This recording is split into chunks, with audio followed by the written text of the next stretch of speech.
जय हिंद दोस्तों, जय हिंद बच्चों।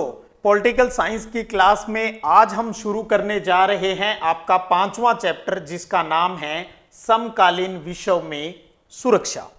चलिए टॉपिक को, चैप्टर को हम स्टार्ट करें। उससे पहले एक बात आप अच्छे से जान लीजिएगा, दुनिया के अंदर हर देश को अपनी सुरक्षा की जिम्मेदारी है वो खुद उठानी पड़ती है, क्योंकि दुनिया में ऐसा कोई संगठन नहीं है, ऐसी कोई सत्ता पावर नहीं है जो दुनिया के हर देश को सुरक्षा की गारंटी दे दे और साथ में वहां रहने वाले लोगों को भी गारंटी दे दे भाई आप सुरक्षित हो सकता है आपके दिमाग में एक संगठन का नाम आए, संयुक्त राष्ट्र संघ। भी ये सुरक्षा का काम तो ये संगठन कर सकता है। हाँ, आपकी बात सही है, ये कर सकता है, लेकिन आप जान चुके हो इन चीजों को भी, संयुक्त राष्ट्र संघ भी तो अपने जो स्थायी सदस्य देश हैं उनका गुलाम है। वो उसको जितनी पावर देते हैं वो उतनी ही पावर को बरतता है। वो तो मूक दर्शक है, वो बना रहता है। उसे अच्छा काम करना चाहिए लेकिन वो नहीं कर पाता। तो इसलिए हम कहते हैं भी हर देश को अपनी सुरक्षा की जिम्मेदारी तो भाई खुद को उठानी चाहिए। तो इसलिए एक जागरूक नागरिक होने के नाते हमें ये अच्छे से पता होना चाहिए भी सुरक्षा, सिक्योरिटी है वो क्या होती है। एक लोकतांत्रिक व्यवस्था के अंदर ये चीज छुपी हुई नहीं रह सकती। तो इसलिए इस चैप्टर के अंदर हम सुरक्षा से जुड़े हुए जो भी मुद्दे हैं, जो भी कोटि, जो भी कोई धारणा चल रही है, उनको एक एक करके अच्छे से समझेंगे और इस प्रकार से समझेंगे भी एग्जाम की दृष्टि से भी आपके प्रश्न उत्तर है वो अच्छे से तैयार है, वो हो जाए। तो चलिए स्टार्ट कर लेते हैं फिर। और सबसे पहले प्रश्न लेते हैं कि सुरक्षा का बुनियादी अर्थ क्या है, बेसिक मीन क्या है इसका। तो एक छोटा सा शब्द है इसका और वो है खतरे से आजादी। कोई भी देश है उसको कोई खतरा नहीं हो, उस देश में रहने वाले लोगों को भी किसी प्रकार का कोई खतरा नहीं हो, शांति से अपने घर से बाहर जाएं और शांति से अपने आप घर है वो वापस आ जाए, कोई उसके साथ किंतु परंतु है वो नहीं हो। तो इसका मतलब होता है भी खतरे से आजादी चाहिए देश को भी और आम लोगों को। यह कहलाता है सुरक्षा का बुनियादी अर्थ। अब इस सिक्योरिटी को हम दो धारणाओं के माध्यम से जानेंगे, दो कोटियों के माध्यम से जानेंगे। एक कोटि है पारंपरिक सुरक्षा की धारणा और वहीं दूसरी है अपारंपरिक यानी गैर पारंपरिक, जिसको कह दे। तो पहले हम बात करें भी पारंपरिक के अंदर हम किन चीजों की बात करेंगे। सबसे पहले तो यह जान लीजिए, पारंपरिक सुरक्षा का मतलब होता है राष्ट्रीय सुरक्षा, उस देश की सुरक्षा से मतलब है। और यह सुरक्षा भी दो तरीके से, बाहरी रूप से सुरक्षा और आंतरिक रूप से भी सुरक्षा, दोनों ही तरीके से। क्योंकि बाहरी सुरक्षा क्यों जरूरी है, अगर कोई देश हमला कर दे यानी युद्ध हो जाए तो हमें पता है जनसंहार होगा, सैनिक भी मारे जाएंगे, घायल होंगे और आम नागरिक है वो भी तो मारे जाएंगे। तो उनसे निपटने के लिए हमें कुछ पॉलिसियां बनानी होती है, हमें शक्ति संतुलन है वो स्थापित करना होगा, जरूरत पड़े तो किसी से गठबंधन करना होगा, सशस्त्रीकरण यानी हथियार भी तो बढ़ाने पड़ेंगे अगर उस देश से हमें निपटना है। तो बाहरी सुरक्षा से जुड़े हुए इन सभी तथ्यों को हम अच्छे से जानेंगे आगे की इस जो चैप्टर हम पढ़ेंगे उसके अंदर। आंतरिक सुरक्षा की बात करें यानी घर की लड़ाई की अगर हम बात करें, तो अगर कोई कानून व्यवस्था गड़बड़ हो रही है यानी अलगाववाद हो रहा है, उस देश के अंदर उग्रवाद है वो फैल रहा है, गृह युद्ध हो रहा है, जातीय संघर्ष हो रहा है, तो हम आंतरिक रूप से सुरक्षित नहीं रहेंगे। और जब आंतरिक रूप से सुरक्षित नहीं रहेंगे तो फिर बाहरी सुरक्षा के बारे में हम कैसे फिक्र है वो कर सकेंगे। तो दूसरे देश को हमारे ऊपर हमला करने का मौका मिल जाएगा। तो राष्ट्रीय सुरक्षा से जुड़ी हुई बात है बाहरी सुरक्षा और आंतरिक सुरक्षा, इन चीजों को हम अच्छे से जानेंगे। अब बात करें भी अपारंपरिक धारणा है वो क्या चीज है। इसके अंदर लोगों की सुरक्षा की बात होती है। अभी हमने समझा ना भी राष्ट्रीय सुरक्षा के अंदर हम किसकी बात कर रहे हैं, यानी केवल देश की सुरक्षा की बात कर रहे हैं। और जब देश की सुरक्षा की बात करते हैं तो वो कहलाती है ट्रेडिशनल जो सिक्योरिटी की जो हमारी धारणा है वो। और यहां ये कहा जाता है अरे देश का तो सोचना ही सोचना है, इसके साथ साथ मानवता की सुरक्षा, लोगों की सुरक्षा भी तो हमें करनी चाहिए। किससे? भूख से, अकाल से, बीमारियों से, कोई प्राकृतिक आपदा आ जाए, बाढ़ आ जाए, तूफान आ जाए, सुनामी आ जाए, तो उनसे भी तो उन्हें बचाना होगा। कुल मिलाकर यह बात है भी पूरी दुनिया की सुरक्षा की जिम्मेदारी लेनी होगी, अर्थात विश्व सुरक्षा की बात करनी होगी। किन से विश्व सुरक्षा? आतंकवाद से, बीमारियों से, ग्लोबल वार्मिंग जो हो रही है उनसे, मानवाधिकारों का जो हनन हो रहा है उनसे सुरक्षा करने की जरूरत है। तो अपारंपरिक धारणा के अंदर हम मानवता की और विश्व की सुरक्षा की बातें हैं वो यहां पर करेंगे। तो इस चार्ट के माध्यम से यह चीज तो आपको अच्छे से क्लियर हो गई होगी भी इस चैप्टर के अंदर हम किन चीजों को पढ़ने जा रहे हैं।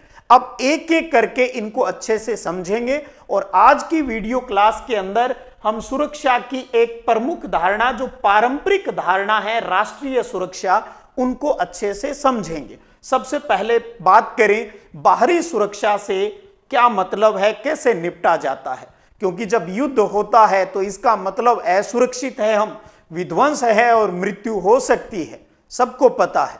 तो चलिए युद्ध नहीं हो या युद्ध क्यों होता है, इसके लिए क्या प्लानिंग करनी होती है, इनकी बात कर लेते हैं।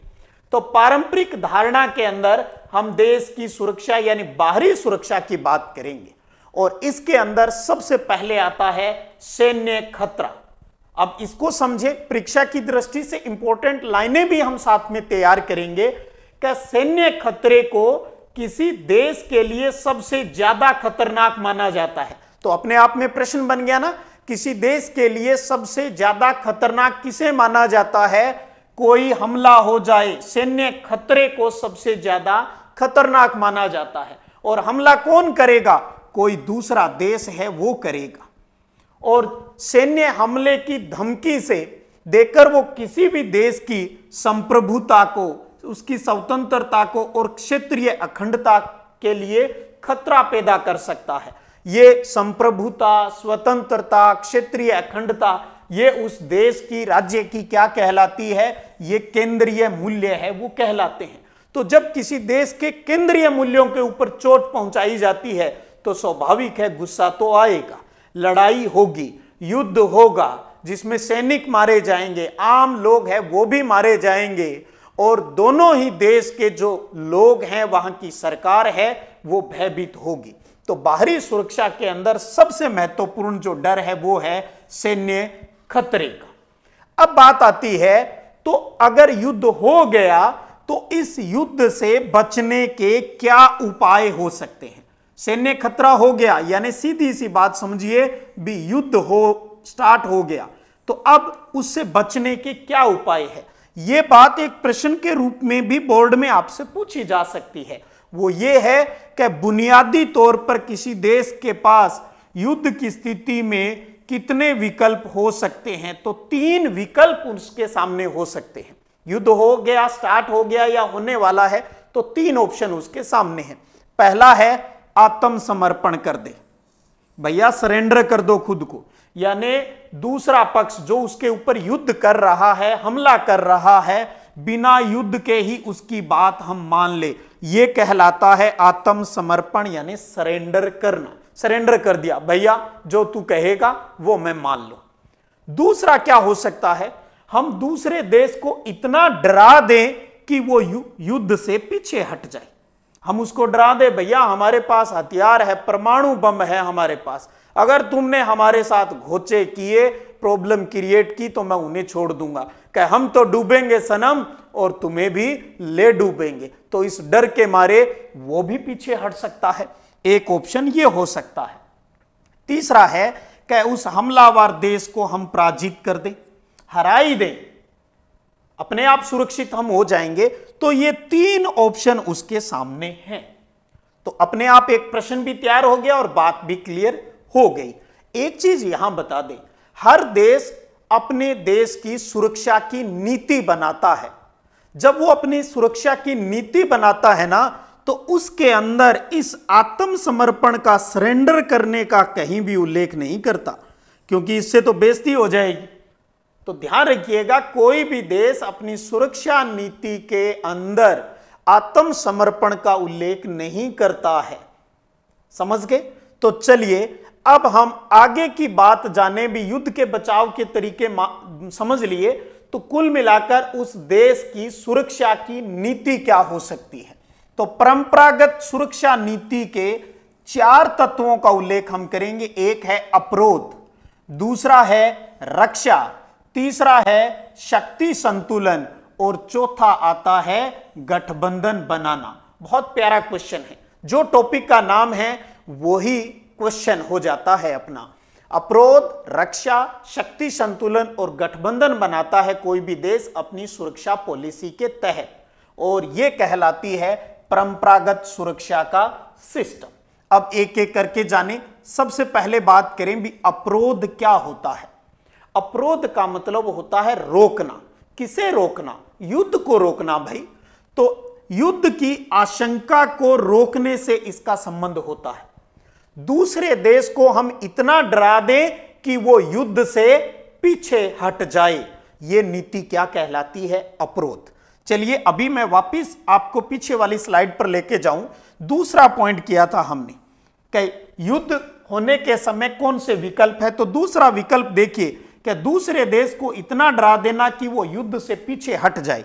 तो जब वो कोई देश अपनी पॉलिसी बनाता है तो इसको इस्तेमाल करता है, और इसी को कहा जाता है अपरोध कहा जाता है। हमने उस शब्द का यहां उल्लेख नहीं किया, लेकिन जब हम उस देश की पॉलिसी पढ़ रहे हैं सिक्योरिटी को लेकर, तो वहां पर कह दिया भी वो क्या कहलाती है? अपरोध कहलाती है। दूसरी पॉलिसी आती है, एलिमेंट आता है रक्षा। इसका मतलब होता है युद्ध को सीमित रखना या उसे समाप्त करना। तो युद्ध से होने वाले नुकसान से बचने के लिए जो व्यवस्था हम बनाते हैं वो कहलाती है रक्षा। तीसरा तरीका हो सकता है शक्ति संतुलन का। देखिएगा, अक्सर जो युद्ध देखने को मिलते हैं पड़ोसी देशों के युद्ध होते हैं, चाहे वो कोई सीमा का विवाद हो सकता है उनके बीच में, कोई नदी जल बंटवारे की समस्या हो सकती है, इस प्रकार की प्रॉब्लम देखने को मिलती है। तो हमें यह सोचना पड़ता है भी हमारा पड़ोसी देश कितना पावरफुल है, कमजोर है या ताकतवर है, ये चीज समझेंगे, और फिर उसके अकॉर्डिंग ही हम अपनी सैन्य पावर है वो बढ़ाते हैं, ताकि जो पावर का बैलेंस हो जाए, ताकि वो भी हमारी तरफ आंख उठाने से परहेज करे। तो इसको कहा जाता है शक्ति संतुलन। तो शक्ति संतुलन बनाने के 2 प्रमुख आधार है। इसके लिए क्या करना होगा? एक तो हमें सैन्य पावर यानी सैन्य शक्ति, आर्मी की पावर बढ़ानी होगी। हमें ज्यादा से ज्यादा रिक्रूटमेंट करना होगा, भर्ती करनी होगी, नए नए हथियार है वो हमें आर्मी को उपलब्ध है वो करवाने पड़ेंगे। और इन सब के लिए किन की जरूरत होती है? धन की जरूरत होती है। तो इसके लिए हमें क्या करना होगा? इसके लिए हमें आर्थिक और टेक्नोलॉजी की पावर को भी बढ़ाना होगा। जब हम आर्थिक और टेक्नोलॉजी यानी इकोनॉमिक्स और टेक्नोलॉजी के रूप में स्ट्रांग होंगे, हमारी इनकम बढ़ेगी, इनकम बढ़ेगी तो हम सैन्य शक्ति को बढ़ा सकते हैं। तो इसलिए कहा जाता है कि सैन्य शक्ति का आधार क्या है। अगर यह प्रश्न आ जाए छोटे प्रश्नों के रूप में तो ध्यान रखिएगा, इसका आधार है आर्थिक और प्रौद्योगिकी यानी तकनीकी की शक्ति को बढ़ाना।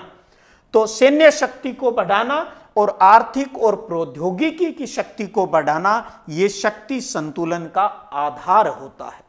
चलिए अब बात करें सुरक्षा की नीति का चौथा घटक, जिसका नाम है गठबंधन बनाना। आप नोट्स फॉर्म में उतारना चाहें तो शानदार तरीके से आपके नोट्स बन रहे हैं, आप स्क्रीनशॉट लेकर इनको नोट्स कॉपी में उतार लीजिएगा। तो अब बात करें गठबंधन, ग्रुप बनाते हैं भाई। तो सैन्य हमले को रोकने यानी युद्ध को रोकने के लिए या उससे रक्षा के लिए कई देश आपस में मिलकर अपना एक गठबंधन बनाते हैं। और जब गठबंधन बनाते हैं तो गठबंधन की कुछ शर्तें डिसाइड हो जाती है, जिसको कहते हैं लिखित संधियां होती है और उन संधियों के ऊपर वो सदस्य देश हस्ताक्षर करते हैं। जैसे आपको याद आ रहा होगा, फर्स्ट चैप्टर में हमने पढ़ा था भी अमेरिका ने शीत युद्ध के दौरान नाटो एक संगठन की जो गठबंधन है उसकी स्थापना की थी। उसकी यही शर्तें थी भी उस गठबंधन के किसी भी सदस्य देश के ऊपर कोई अगर हमला करेगा तो उस पूरे गठबंधन के ऊपर हमला है वो माना जाएगा। तो इसलिए हर कोई नाटो के सदस्य देशों के ऊपर आंख उठाने से परहेज करता है।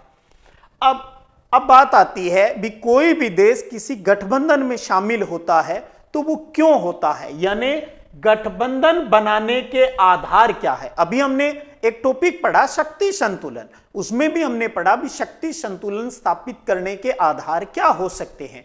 अब हम पढ़ रहे हैं गठबंधन करने के आधार क्या हो सकते हैं।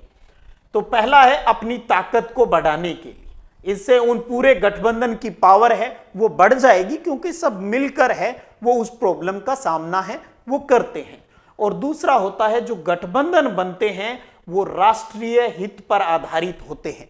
जो भी देश उस गठबंधन का हिस्सा होता है तो अपने देश के हित यानी फायदे को सोचते हुए उस गठबंधन का हिस्सा बनता है। अगर उसका हित बदल जाता है, उसका फायदा बदल जाता है तो भविष्य में वो अपना गठबंधन भी बदल लेता है, यानी एक गठबंधन को छोड़कर किसी दूसरे गठबंधन यानी संगठन के अंदर शामिल है वो हो जाता है। जैसे कि एक उदाहरण दूं यूएसए का आपको, अमेरिका ने क्या किया 1980 का जो दशक था उसके टाइम में यूएसएसआर को आतंकवादियों से प्रॉब्लम थी। तो उस टाइम यूएसए जो अमेरिका है ये मौन रहा, कुछ नहीं बोला। लेकिन जब इस यूएसए के ऊपर खुद के ऊपर 2001 के अंदर अल कायदा, नाम सुना है ना अपना, अल कायदा एक आतंकवादी संगठन है जिसका उस टाइम जो मुखिया था वो था Osama bin Laden. Osama bin Laden लीजिए, पहले इस लादेन को अमेरिका ने ही तो शह दी थी, थाप्पी मारता था इसको, ठीक है तू लगा रहे, दूसरों को परेशान करता रहे।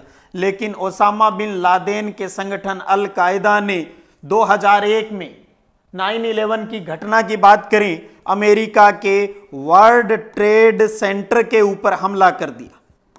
वर्ल्ड ट्रेड सेंटर के ऊपर हमला कर दिया। तब अमेरिका को ये चेता आया भैया आतंकवाद तो खतरनाक चीज है। तो पहले तो वो उसका समर्थन कर रहा था आतंकवाद का इनडायरेक्ट रूप से, और जब खुद पर हमला हुआ तो इसने कहा आतंकवाद खराब चीज है, क्योंकि अब उसका राष्ट्रीय हित क्या हो गया था, बदल गया था। तो राष्ट्रीय हित बदलते हैं तो लोग अपने गठबंधन हैं वो भी बदल लेते हैं।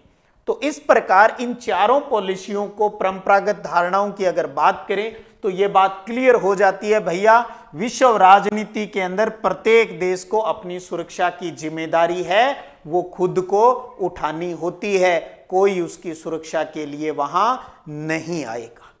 तो ये चीज बाहरी सुरक्षा को लेकर, सैन्य हमला बाहर से होता है, बाहर से कोई युद्ध की प्रॉब्लम स्टार्ट हो जाती है तो क्या होता है, उस देश के सामने क्या विकल्प है और वो देश अपनी सुरक्षा नीति के अंदर किन तत्वों का इस्तेमाल करता है, उनको अच्छे से प्रश्नोत्तरी के माध्यम से भी हम यहां समझ गए हैं। चलिए आगे बढ़े और अब बात करें आंतरिक सुरक्षा को लेकर। पारंपरिक धारणा की आंतरिक सुरक्षा की अवधारणा है वो क्या है, ये कोटि क्या है, ये कंसेप्ट क्या है। सीधी सी बात है, द वार एट होम, घर के अंदर की लड़ाई की बात है। जब घर के अंदर लड़ाई चल रही होगी तो हम बाहर वाले से कैसे निपटेंगे भाई, ये चीज समझना बहुत ही जरूरी है। तो परंपरागत सुरक्षा की जो धारणा है ये उसका दूसरा रूप कहलाता है। और आपको पता है किसी भी देश की भीतर की सुरक्षा के लिए भी आंतरिक वहां शांति रहे, कानून व्यवस्था स्थापित रहे, इसके लिए एक व्यवस्था काम करती है और उस व्यवस्था को कहा जाता है सरकार।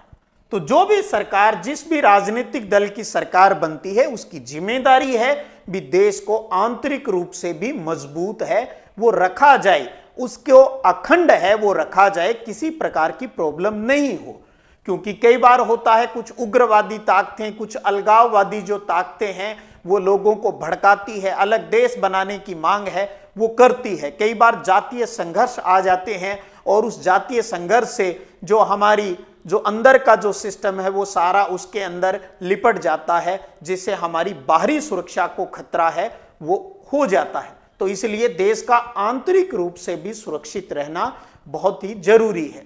आपको बताना चाहूं, वैश्विक संदर्भ में अगर हम बात करें तो जब सेकेंड वर्ल्ड वॉर हो गया उसके बाद में शीत युद्ध का दौर चल गया, तो उस टाइम में दो गुट बन गए थे, एक अमेरिका का गुट था और एक सोवियत संघ का गुट था।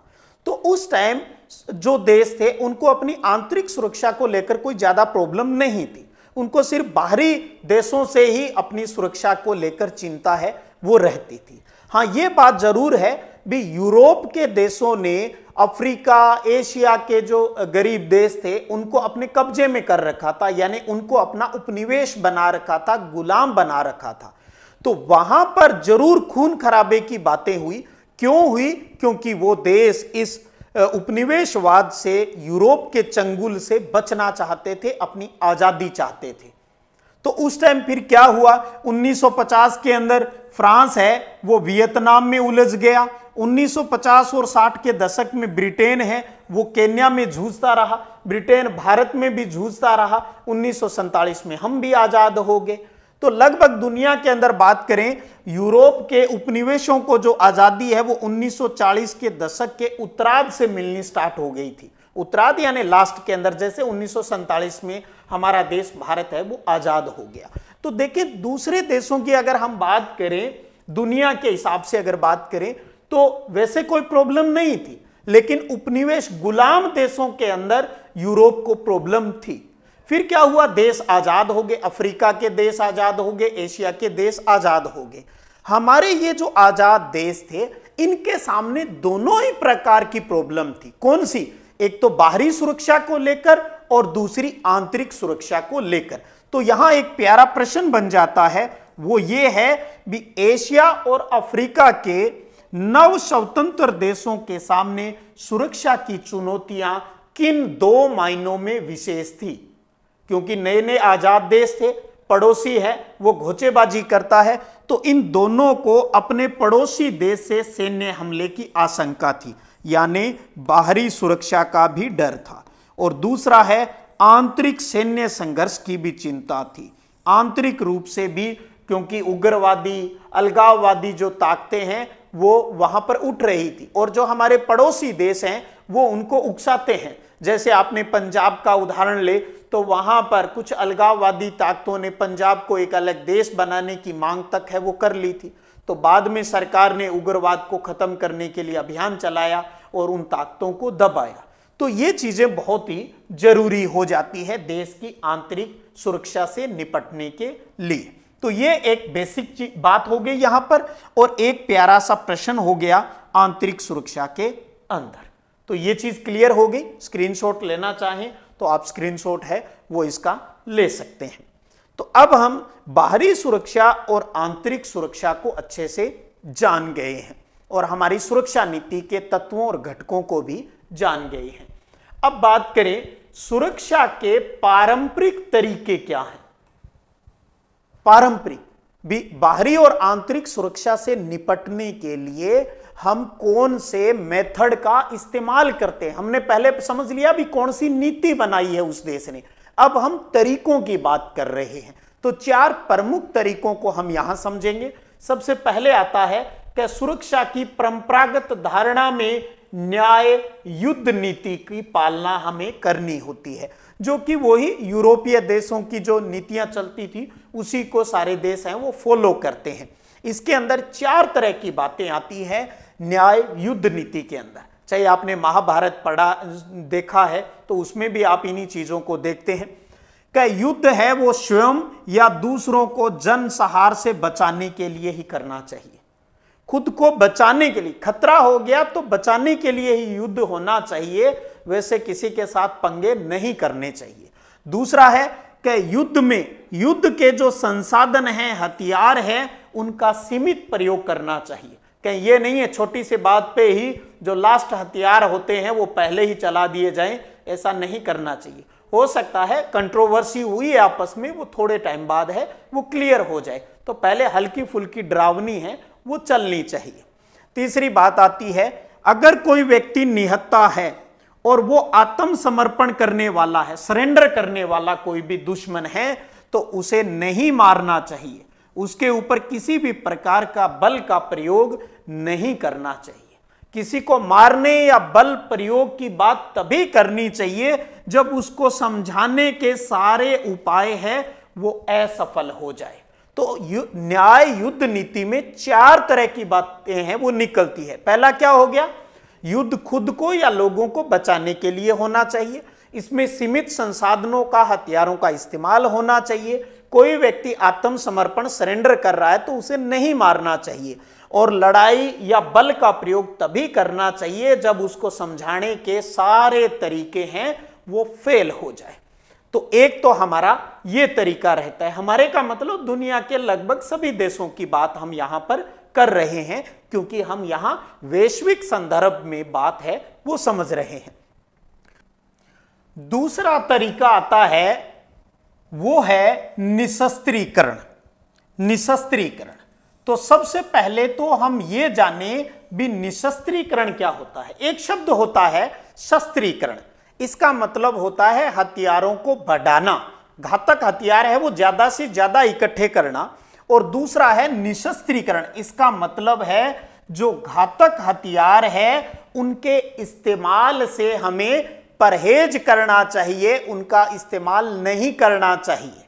तो इसके लिए 2 प्रकार की संधियां हुई। एक है जैविक हथियार संधि BWC, बायोलॉजिकल वेपन्स कन्वेंशन, और ये कब हुई, 1972 में हुई, और इसके अंदर 155 से अधिक देशों ने हैं वो हस्ताक्षर किए हैं इस संधि की पालना के लिए। दूसरी संधि थी रासायनिक हथियार संधि यानी CWC, केमिकल वेपन्स कन्वेंशन की बात है, जो कि इसके 20 साल बाद हुई 1992 में, और इसके अंदर 181 देशों ने हस्ताक्षर हैं वो किए। तो यानी घातक हथियार है वो नहीं बनाएंगे देश, इसके लिए CWC और BWC हुई। BWC 1972 में हुई और वहीं CWC है वो 1992 के अंदर हुई। अब ये तो हो गया निशस्त्रीकरण, भाई घातक हथियार है वो नहीं बनाएंगे, क्योंकि जब घातक हथियार नहीं बनेंगे तो सीधी सी बात है भी छोटी मोटी बात हो सकती है, लड़ाई हो सकती है, कोई बहुत बड़ा खतरा है भी उन देशों को नहीं होगा क्योंकि खतरनाक हथियार नहीं है। लेकिन ये बात किनको नहीं जम रही थी। जब शीत युद्ध का दौर चल रहा था तो आप पूर्व में जान चुके इस बात को भी, 2 गुट थे, USA और USSR। इन दोनों ने दूसरे देशों को भोंदू बनाना स्टार्ट किया। इन्हें कहा हम निशस्त्रीकरण लाएंगे, यानी हम घातक हथियार है वो नहीं बनाएंगे, परमाणु बम है वो नहीं बनाएंगे। लेकिन ये दोनों ही देश ये चाहते थे, क्योंकि पावर की लड़ाई थी, ये चाहते थे भी यार हथियार तो बनाई। इसके लिए एक प्लानिंग उन्होंने और कर ली और वो अस्त्र नियंत्रण संधि लेकर आ गए। ठीक है, कंट्रोल करेंगे भैया, बनाएंगे और कंट्रोल कर लेंगे, ज्यादा नहीं बनाएंगे। अर्थात इसमें हथियारों के निर्माण और उनको हासिल करने के संबंध में कुछ नियम कानूनों का पालन है वो हम करेंगे। तो निशस्त्रीकरण के अलावा USA, ध्यान दीजिए दोनों देशों की बात करेंगे अब, USA और USSR ये हथियार रखना चाहते थे, बनाना भी चाहते थे, इसलिए ये अस्त्र नियंत्रण कंट्रोल वाली जो ट्रीटी है वो लेकर आ गए। अब इसके अंदर हम 4 प्रमुख ट्रीटी की संधियों की बात कर लें हमारे सिलेबस के अकॉर्डिंग, तो एक तो आई ABM, पूरा नाम ध्यान रखिएगा, एंटी बैलिस्टिक मिसाइल संधि, ये 1972 में हुई। ध्यान रखिए BWC भी कब हुई, 1972 में। ABM, वो जो BWC है वो निशस्त्रीकरण से जुड़ी हुई है, जबकि ABM है ये अस्त्र नियंत्रण की संधि है। इस संधि में क्या हुआ, USA और USSR के बीच ये समझौता हो गया भी हम बैलिस्टिक मिसाइलों का इस्तेमाल है वो रक्षा के लिए नहीं करेंगे। यानी कंट्रोल कर लेंगे। बना तो रखे हैं लेकिन हम उनका इस्तेमाल है वो नहीं करेंगे।